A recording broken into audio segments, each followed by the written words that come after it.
I'm Gabby Wallace, and this is Go Natural English, an English tip brought to you by my friends at Verbling. You can try a free one-on-one English lesson, which is usually paid. It's a premium service, but try a free trial through Go Natural English at gonaturalenglish.com/verbling, VERBLING.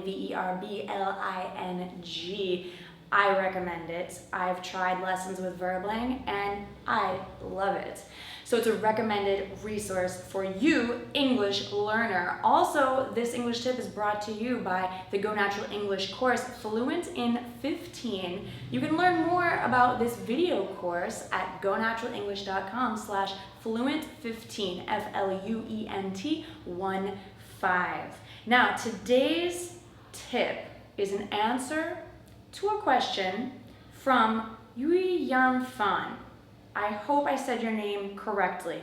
You asked, how can I introduce myself in English? It makes me really nervous when I have to introduce myself, and I want to know how to do it in a good way. So I want to help you today. This is going to be a fast but very helpful tip on how to introduce yourself in English as an advanced English speaker. This is not beginner English. This is not, hello, my name is Gabby, the end. No, this is for advanced conversation. So if you're ready to bring your English to the next level, let's go. Okay, introduce yourself. Obviously, say your name. But more importantly, make sure the other person understands your name, okay? Your name may be easy for you and your mom and dad because they named you, but it may be difficult for your friends to understand. So say your name slowly, clearly. If you have an unusual name, try helping other people remember it. For example, you could tell them something it rhymes with. I had a friend named Alua, and he would tell everyone it rhymes with Kahlua, which is a name of or a brand of alcohol. So that really helped everyone to remember and understand his name. So try the same thing. What does your name rhyme with? Maybe you could leave it in the comments. Let me know how I could remember your name or say your name correctly. Now, next, share some relevant information. So I can't tell you as an advanced English speaker exactly what to say because your self-introduction should change depending on the situation. I'm going to introduce myself differently at a job interview versus at a nightclub. Or if I'm in a sports situation, like sometimes I play frisbee with a bunch of guys. Sometimes I go to the mall with a bunch of girls. I may introduce myself differently depending on the context. So you should think about the situation and think about what relevant information you could share about yourself. I recently went to a networking event, which is a social event with people from my field. So I had to introduce myself, my name, and what I do, which is help people learn language online.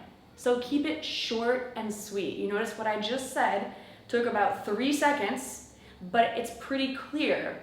But I don't tell you everything because I should allow you to follow up with questions if you want to know more about me. And I want you to prepare a relevant question for your conversation partner. What do you want to know about him or her? A great question that works in just about any situation is, what brings you here? So let me hear you say it. What brings you here? Excellent. All right. Next, look for connections. Do you have something in common with the person you're speaking with? Or do you know someone who has something in common? Or, maybe you both do the same kind of job, or you've both lived in the same city. I don't know. Look for connections. And you can comment on them. You can try to connect people or connect ideas, connect activities. But I think what you're seeing here is your self-introduction really depends on your situation.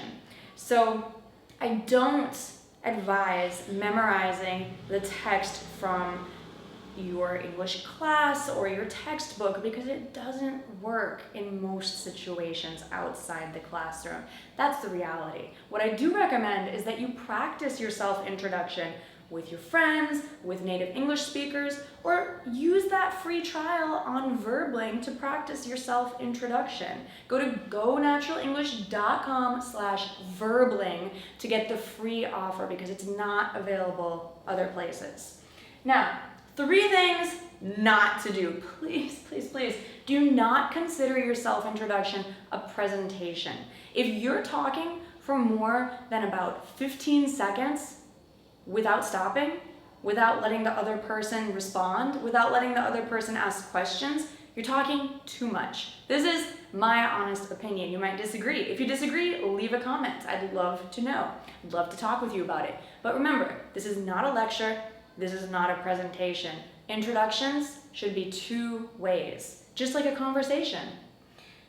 Don't wait to be called on. You're not in English class anymore. You're out in the real world. No teacher is there to call on you and say, "Excuse me, Fawn, please introduce yourself." No, don't wait for the teacher. You are your own teacher now.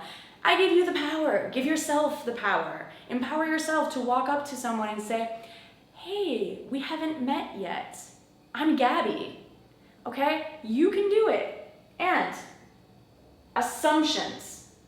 Don't assume anything about the other person. Don't assume that they know who you are. Don't assume that they understood how you pronounced your name. Don't assume that they know where you're from. But don't assume that they don't know where you're from, right? So sometimes I ask someone, like, "Where are you from?" And I might say, "Oh, I'm from, for example, I'm from Africa." And they'll say, "Africa is a continent." And I'm like, "Yeah, I know."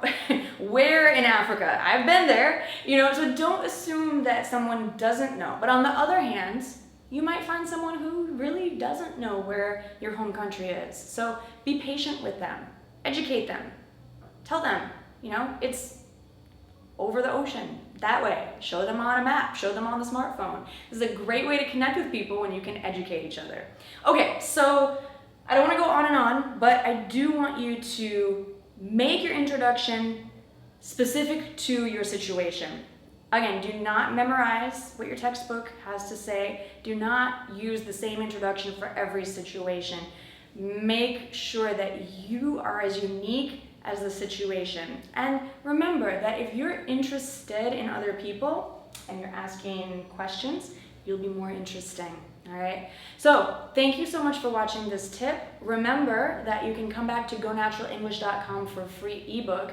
And speaking of books, I am writing, or I want to write, a full-length book that includes all the Go Natural English strategies and conversation tips in one place. And I hope that you'll support that on Kickstarter, a website that helps people like me to produce a creative project, like writing a book for you. So come on over to Kickstarter and find the Go Natural English project during this month, April 2015. Let's do it together. I know we can do it. Thanks so much for watching, and I'll see you again real soon. Bye for now.